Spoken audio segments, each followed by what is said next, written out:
First part లో ఎక్స్రేలు cut చేశాను. ఇప్పుడు సెకండ్ పార్ట్ బ్లౌజ్ ఎలా కట్ చేయాలో చూపిస్తాను ఎక్స్రేస్ తోటి. ఇది హ్యాండ్స్. ఇప్పుడు బ్లౌజ్ పీస్ ఇది. ఇవి హ్యాండ్స్. ఇది వెనక పార్ట్. ఇది ముందు పార్ట్. ఇది సేఫ్ పట్టి.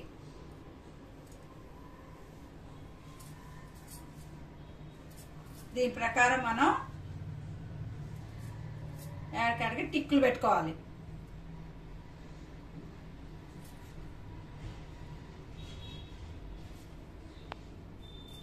ఇవన్నీ టిక్కులు పెట్టుకున్నాము. ఏ పార్ట్కి ఆ పార్ట్ టిక్కులు పెట్టేసుకొని ఎక్స్రే తోటి మొత్తం టిక్ మార్కులు పెట్టేసి మంచి మొత్తం ఏడకట్ గీసేసాను. దీని ప్రకారం మనం కట్ చేసుకొని బ్లౌజ్ కట్ చేసుకోవచ్చు. ఇలాగా మనకి బ్లౌజ్ కుట్టడం వస్తే చాలు, కటింగ్ ఏం అవసరం లేదు. ఎక్స్రే పెట్టి మనం ఇలా కట్ చేసుకోవచ్చు. Okay friends.